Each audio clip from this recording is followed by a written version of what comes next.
राम राम भाई। तो आप सब कैसे होगे? तो आपने मुझे अभी पहचाना नहीं होगा क्योंकि मैं अभी ट्रैक्टर लाइन में नया नया यूट्यूबर बनना चाहता हूँ। तो मुझे अभी पता नहीं कि ट्रैक्टर में कौन कौन सी मॉडिफिकेशन करनी चाहिए।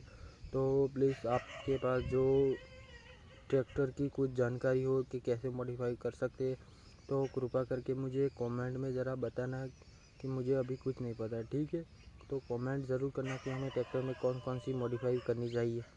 तो मेरे पास 2 ट्रैक्टर है, जो जॉन डियर है और एक मैसी है। ठीक है।